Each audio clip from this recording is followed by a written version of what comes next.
Yeah, I'm Mike Cash, and I retired a few years ago. I've been a part of the Burnout Cancer Foundation since Tom passed away. Was about a year later we got it started, roughly. Yeah, 2018. This is Tom's daughter, Tom Byrne, battalion chief, passed away from cancer, job-related cancer. We've been fighting this for a long time. This is going to be emotional. I'm going to try to not be emotional about it, but I know I had 33 years on. I came on in '89. When I came on at that point in time, we were doing a lot of stupid things because we didn't know the cancer risks that we were going through, which is also kind of stupid to say because we know smoke is bad for you. We know the products of combustion are bad. You shouldn't have to say cancer to go, you don't want this stuff on you, you should get it off of you. But since that time, as we've gone on, the International has done tons of work and research, and we know that the products of combustion are carcinogens, and they are killing us and causing us cancer at much higher rates than other people walking around. Now, there's some things you can't do anything about. You decided to be a firefighter, decided to work in this, you know you're going to go into dangerous places, you know you're going to get exposed to things. What you can do is the preventive measures that we know make a difference. Using the wipes for gross decon when you come out, washing your gear every time you go to a fire. We did find out in the last couple of years, don't even wear the gear unless you're going into a fire, because we now know the stuff in the gear is also a carcinogen. So don't do the things that you don't have to do and control what you can. The preventive measures make a difference. And we can all sit here, and I'm not pointing anybody out, although I've probably seen you on the TV. I know I saw you when I was still on the job where you wasn't wearing your mask when you was on a roof, or you were doing overhaul without your mask on, because it sucks. I know it sucks. Wearing the mask is terrible. What's worse than wearing the mask is getting cancer. And if you don't want to do it for yourselves, because we're lazy, and we do, lazy is a bad way to put it, we take the path of least resistance when we're doing shit. We take our mask off so we can breathe. We're doing the work. What I want you to think about is the people in your life that you're affecting when you don't take the steps that you can take. How many people in here have kids? Raise your hand. How many people want to have kids? No hands go up now. I'm teasing. Colleen is going to tell you her story. She's Tom's daughter. It's heart-wrenching. I might leave the room. I'm teasing, I'll stay in here. I want you to think about how your actions affect the people in your lives. And if you're not going to do the stuff for yourself and for the other members on the job, do it for your family. And I'm going to introduce Colleen Byrne now. Good morning. How are you guys doing? Good. So like Mike said, my name is Colleen. My dad was Tom Byrne. He was on the fire department for 30 years, and he was last stationed at 35 as a battalion chief. And he died in 2017 from occupational cancer from the fire department. And then during his time on the department, especially when he was diagnosed with cancer, he did a lot of education, just trying to learn a lot about cancer in the fire department, and he made it his mission to raise awareness. And when he passed away, I decided to take over that mission just because of the battle within not only himself, but just within our family. So I know Mike started off with a couple questions. I know most of you raised your hand, honestly, when he asked who has kids. But would a couple people volunteer to tell me a little bit about your kids? And if you don't, I'll make you. Okay, who has kids? All right, what are your kids' names? Hayden, Kellen, Matthew, and Nathan. How old are they? 16, 11, 6, and 2.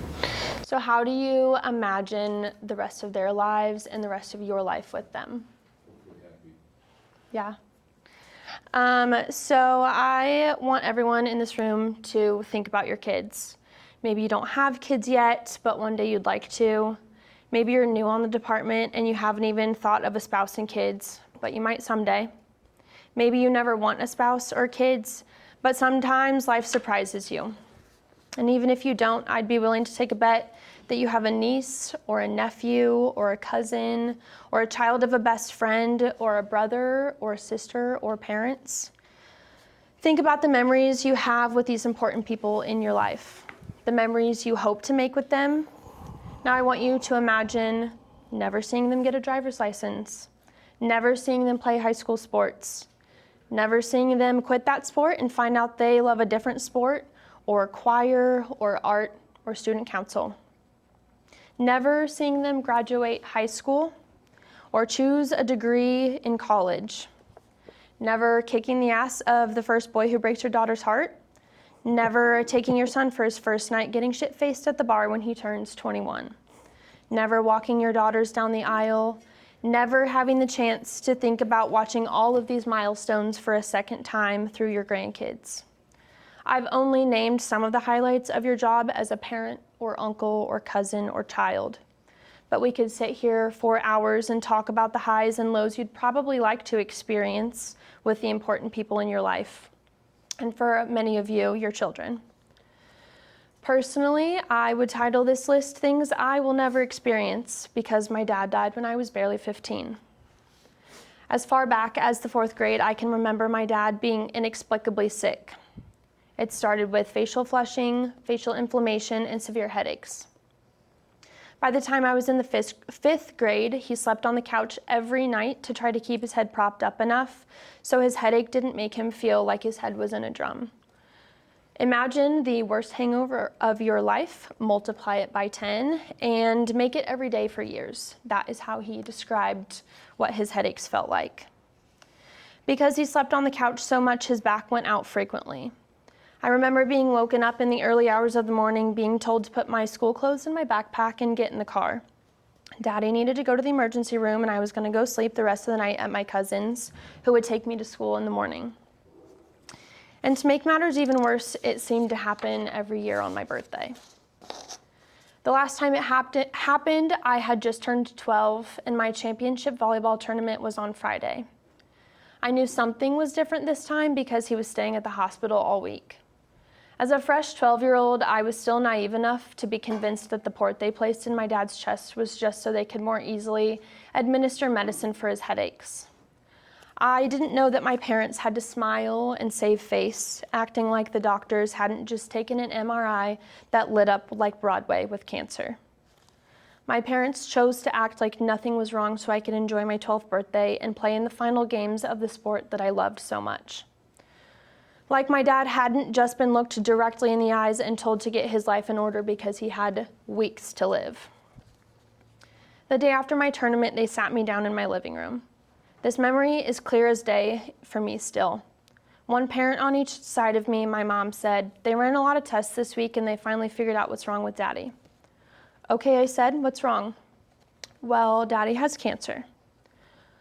I can't describe to you the way I felt to hear those words. My ears started ringing. My parents were silently watching me stand up, sit down, stand up again, collapse to the ground, turn around and stare at them asking why. They said, "We know you'll have a lot of questions and you can ask as many as you want. We will tell you everything we can, but we don't know much." So I asked, "What kind of cancer is it?" "Neuroendocrine carcinoma. They're going to try some chemo, but there's no cure." My world went white, and my brain has cut off the rest of the memory to try to protect me. For a little bit of background on neuroendocrine carcinoma, it is a cancer that starts in the lungs but heavily spreads to lymph nodes and various other parts of the body. For my dad, when he was diagnosed, it included his lungs, lymph node, liver, bones, and pancreas. Because this cancer is in the lymph nodes, it is heavily attached to hormones, which means that every single emotion he had resulted in major flares of symptoms of his cancer.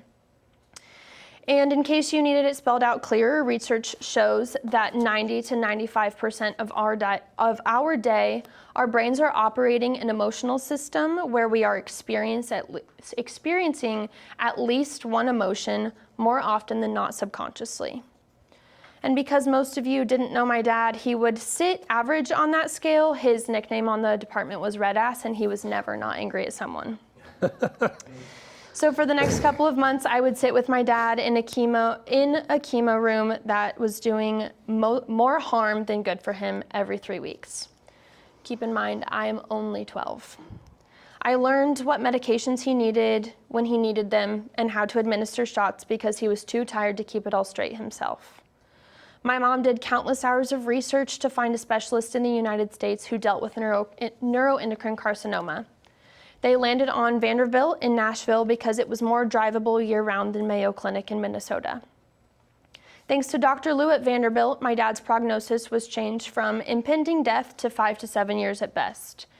And for a little quick math, he was diagnosed the week of my 12th birthday and passed away when I was 15, and that's only 3 years. The next couple of years would be filled with trips to and from Nashville every few months to rescan and meet with Dr. Lou to see where we were at. I can never remember a time that any of the cancer had shrunk. It had only stayed at bay. Most of it was still growing. Seeing the scans each time made it all the more obvious that he wasn't going to live very long. Eventually, Dr. Lou left to do some research and start trials in the US for drugs that had been approved in Europe for his cancer. Dr. Lou introduced us to Dr. Byrne, who maintained the same plan as Dr. Lou, although at this time his treatments had pretty much stopped working. We tried implanted radiation, which caused me to have to physically stay across the room at all times from my dad for 10 days for fears of the radiation harming my young body. This, again, didn't touch the cancer. At this time, we chose to start seeing another doctor for a trial in St. Louis at Washington University, which rapidly deteriorated his health. I started sleeping with my mom because I was feeling so emotionally overwhelmed and sad all the time. I was watching my dad die every day before my eyes. I remember laying awake in the dark next to my mom, knowing she was awake too. Her voice cut through the silence one night saying, "I need your help." "Okay," I said.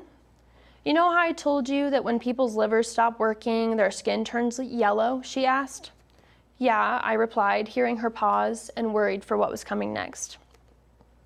"Well, I need you to help me watch Daddy and call me immediately if his skin starts to yellow. And you need to watch the whites of his eyes too." "Okay, I can do that," I said, swallowing the lump in my throat. The reality hit me. You could already see yellow. What she wanted to say but couldn't was, "I need you to help watch if it gets worse." Just about this time, Dr. Lou got the trials for the European drug approved in Denver, which we were scheduled to travel to on February 12th for an appointment that would be on February 14th. In the beginning of February, my dad's abdomen began filling with fluid due to liver failure. His liver simply just was not doing what it was supposed to do. He did in fact turn yellow before my eyes, and his frail skeletal figure began supporting a distended belly, holding the continual buildup of fluid. He began going to the doctor every few days, to get 4 to 5 liters of fluid pulled off so he could sit and even breathe semi-comfortably. But on February 7th, things changed quickly. My mom had taken the day off work to take my dad to get fluid pulled off one more time before we were set to leave for Colorado. He dropped me off at school, went back home to get my dad. She dropped me off at school, went back home to get my dad, and took him to the doctor where they drained 6 liters of fluid from his abdomen. They went home where a group of his fireman friends were waiting with a big barbecue feast. By the time they made the 20-minute drive home from the doctor's, he was beginning to feel tired and lethargic, not even able to make it up 3 steps without the help of the firemen. He went to the restroom where he was so lethargic he could barely speak, and he sweat through his t-shirt and sweatshirt. My mom did not know that there was this lunch planned with the firemen until they pulled into the driveway, but thank God they were there because he was too weak to hold himself up and make it to the couch. He told everyone to eat and that he just needed to rest for a little bit. But as my mom watched him on the couch, she noticed that his breathing was labored, counting a full minute between each rise of his chest. Being a nurse, she checked his consciousness with a sternal rub with no reaction. He was unresponsive. The firemen quickly called 911 and followed behind him in a caravan to the hospital where he was admitted to the ICU. He continued to be unresponsive throughout the day and night. The next morning I had late start at school, so I went to see him before going to my classes. When we got to the hospital, he was sitting up eating a full breakfast of biscuits and gravy, pancakes, yogurt, and juice.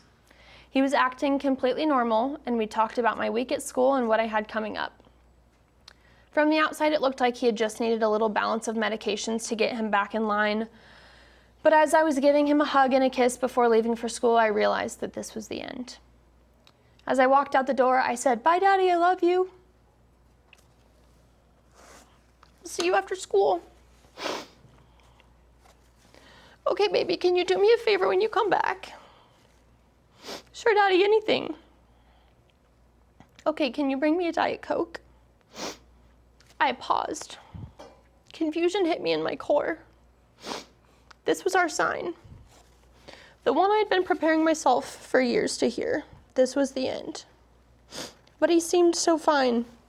He had given up his 2 Diet Cokes a day because the sugar gave him such bad headaches and fueled the cancer. He knew he was never leaving the hospital and wanted me to know too. I went to school knowing in my chest that any day now I could lose my dad. I was at school for less than 1 class period when my grandma came to get me, to take me back to the hospital. He had become unresponsive again and it wasn't looking good. That morning was his rally. He now needed a BiPAP to get enough oxygen. When I walked out of his room that Thursday morning, it was the last time I ever talked to my dad. We all said our goodbyes. He was in and out of consciousness, barely keeping his eyes open, but when I grabbed his hand to hold it, he found it in him to muster up enough energy to give me 3 squeezes, our silent sign for I love you, with a tear rolling down his cheek. Over the next few hours, we watched him slowly fade away. My dad was in your shoes one day years ago. He was being warned of all the potentials for cancer. His captains and chiefs tried to drill it in his head to follow protocol. Leave your pack on for 30 more minutes, follow regulation, take your gear off properly, wipe down, wash your gear regularly, take a shower the second you get back to the station. He's not here to tell you these things, but I promise if he was, he'd tell you he would trade in the ICU ventilator to put the air pack back on his back for just a little longer each fire. He didn't listen until it was too late. That's why he made it his mission to be the guy that nobody liked. He'd put his finger in your face and say, "Never let me catch you fuck up like that again." He was a dead man walking. It cost him his life, and it will cost you yours too. Now I ask you to contemplate. Is taking your air pack off or letting protocols slide because you're too tired or hot or pissed off worth my family's reality becoming your own? I really hope not. I hope for you and all of your children that you think about everything you could lose with them for a small amount of relief in the moment. Thank you.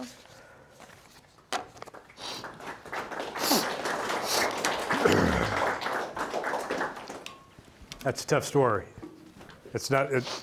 It's supposed to be. It's supposed to make you think. Tom was my best friend. I'd known him my entire life, and I still think about him every day, and we can't do enough. Oh, you're fine. That's okay. Nobody here wants their kid to be the one who has to stand up and give this talk 10 years from now. Anybody want to volunteer for that shit? Just do the right thing. The information is out there. These pamphlets are correct. It all helps. It makes a difference. The cancer registry, Tim? Yeah, I almost forgot. I'm old now. I don't have to remember names anymore. Tim's going to talk to you a little bit about the cancer registry. I'm going to say again about the Burnout Cancer Foundation. This is our mission to bring awareness and prevention. We buy extractors for departments that can't afford them. Kansas City obviously can. We've got them everywhere now. We didn't at the time. So we're going around and we're getting extractors for people that can't afford them. And we also are doing awareness prevention talks like this for anybody that will listen to us the second time. We've got a pickleball tournament this weekend. We don't have enough people, so anybody that plays pickleball and admits it in public, come on out and play pickleball with us. I had to get that in. Go ahead, Tim, you're up on the registry. Well, Captain Lynch did not share with me what I would be following. That's a amazing story. Generally, when I speak I'm able to say what's happened to me, the path that I chose is what it's going to be for the rest of my life. There's nothing that the registry or anything's going to do. Yes, I'm still on the job and I can take preventative measures, but when I didn't wear my air pack because I didn't have to, when I went on demand air, and yeah, I'm old enough to say that I wore an air pack that was on demand, so I could sit in a fire for 8 hours, and I just had to breathe when I needed to breathe without positive pressure. And what an idiot move. And quite frankly, I apologize for making the decisions that I made early in my career, because I have children, and what I might end up putting them through, I apologize to you. So with that being said, what is the registry? The registry in 2018, it's going to be super quick. I'm 5 to 15 minutes, depending on how into the weeds I get. In 2018, our union, our fire chiefs, and all the heavy hitters in the volunteer organizations went to Congress and said, cancer's killing firefighters, we need to put a stop to it. And Congress actually responded very well and put in the National Firefighter Registry Act of 2018. NIOSH was mandated to build a database that could house 2.2 million firefighters, and they would have to maintain it, and they would have to present the information that came out of the study. It took a bit. I'm not a website builder, but I'm guessing some database that could have 2.2 million firefighters enter right now might have to be substantial. So I'm giving NIOSH a little bit of a break. 2023 is when they came out with the database. So it took 5 years, and then the fire departments did nothing. Nobody signed up. So they've done a research project, 25,000 people. It was a small demographic. They found out there's 7 kinds of cancer that are killing firefighters. They don't know why. They know about the gear. They deemed that firefighting is a human carcinogen, the actual occupation itself. So with this database, what they're doing is, if I go tomorrow and get diagnosed with a type of cancer, that goes to the state level. Tim Wigginton, 48 years old, lives in between Smithville and Kearney, my address, my social security number. I think we're all aware that the state has all of our personal information. Nobody's of the impression that we can stay off the grid. Is that fair? Okay. So they have all this information, and they don't give a rat's what I do for a living. The state cares zero. So what NIOSH is trying to do is, you sign up for the registry, you spend 5 minutes to put in the last 4 of your social, your name, your birth date, and you click, I sign this consent form. That consent form says that NIOSH can talk to the CDC, CDC can talk to the state. If you get diagnosed with cancer, it goes from the state level over to NIOSH because you signed the consent form, a HIPAA form, and now NIOSH can research and your cancer actually matters. That's the registry, and it's super simple. That's it. There's a survey attached to it, but signing up for the registry, all you're doing is signing a consent form that says that NIOSH can study it, and for people like me, maybe we can get some presumptive laws so that my family could be helped. Missouri has one, but it sucks. I'll be honest, it's terrible. It gives just a little bit of protection, but it's super narrow. 7 kinds of cancer, pancreatic cancer. What does pancreatic cancer have to do with the fire service? Can I prove that I got my pancreatic cancer from the fire service? I don't know.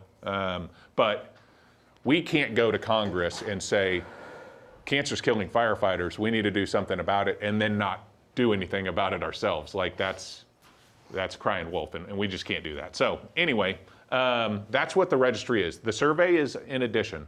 The survey is what I consider to be optional. We have Kearney, Missouri, that signed up and done the survey. Now that's the snapshot of the Missouri Fire Service. Big fan of Kearney. I live there. Small department, yeah? So do you want to have a reflection of the Kansas City Fire Department? the big brother, if you will, in the fire service in Missouri. It'd be cool to have that data. Data drives everything. But if y'all don't sign up, then the survey's immaterial. It doesn't even register. I usually try during the summer to bring my son because I think it's emotional to say that my 14-year-old son, as the fantastic father that I am, I got him signed up. He's a firefighter for Kearney, Missouri at 14. He fought me for 3 years. I finally gave in. Probably worst dad move ever, but I just learned from her speech not wearing my air pack was the worst dad move. And that sucks. I kind of wish that I would have come on a different day. Loved your story, very emotional, but it's tough. It's tough to follow that up with this. But that's why I do this job. You guys sign up for the registry, it helps me zero. It does nothing for my job. And I do this for a living, part-time, because I'm still on the job. So what you guys inviting me here and listening to me, that's my job, but I do it for him so that I can save his life, because that 14-year-old will get cancer.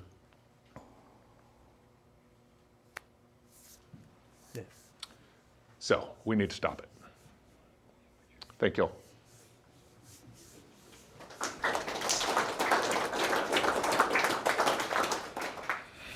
So if everybody got a card when you came in, take your phones out, scan the barcode, sign up for the National Cancer Registry. It might not help some of us, but it'll help the guys coming after us and the guys coming after them to start figuring out where these cancers are coming from. You know, the fire department's given us all sorts of good stuff, and the international, as far as gear extractors, giving us the information that we know to decon. We got fire wipes, we got clean hoods.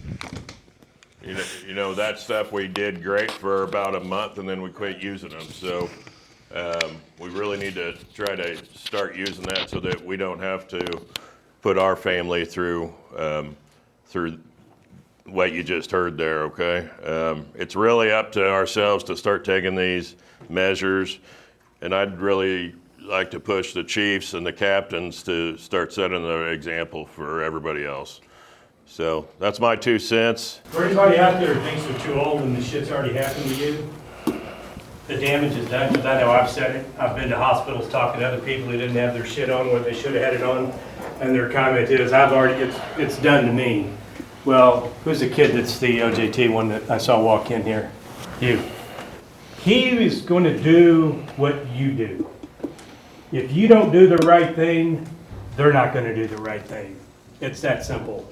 If you want the new generation to start doing things right, to start preventing this as best as we can, then start doing the right thing to set the example.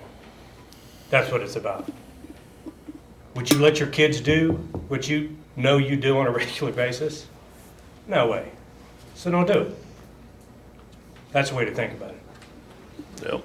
Chief or Kevin, can you Yep. come close to me so I can get your Microphone. Yep. So that's I got taken by the story and skipped a small part.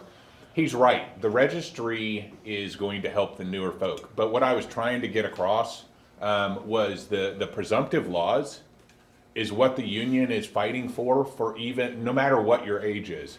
And yes, whatever's happened to me, Chief, thank you for saying that. But last night I used a wipe after I got out, and I went back and I was the only one, as the cancer prevention guy, I was the only one that washed my gear and my helmet and used the special soap for my shower.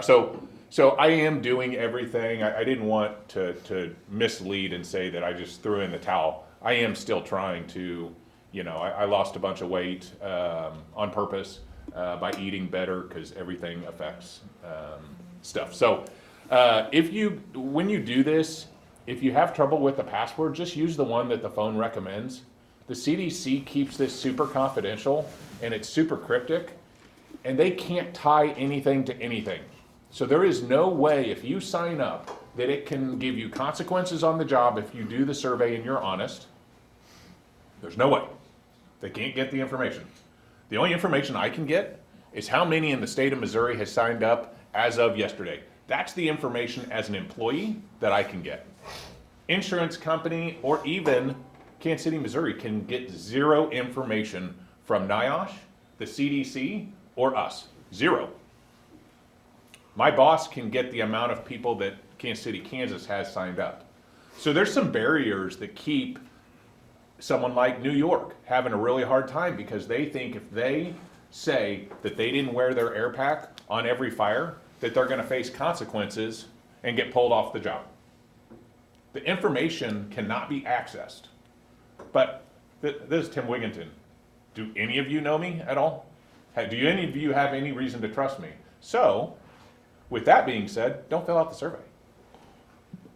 If that's a concern of yours, just don't fill it out. Still register so that you can be part of the study, but just don't fill out something that is in question for you. You can answer one question, you can answer all the questions. You can start, it'll save where you're at, you can come back later and finish it. And you don't have to answer anything other than if you guys say how many fires you've been in your career. Now, I understand that that's going to be rough for some of y'all. Do last month, multiply it by 12 and then multiply it by the amount of years you've been on the job. Or last year. It was easy for me because I did last year and then multiplied it by 25. I probably have run in my career as many fires as some of you run in a year. But I'm just a little guy, that's fine. I'm not too proud. Anyway, so those are some of the barriers, but don't let them be barriers. Still register, and then fill out what you want with the registry, or with the survey.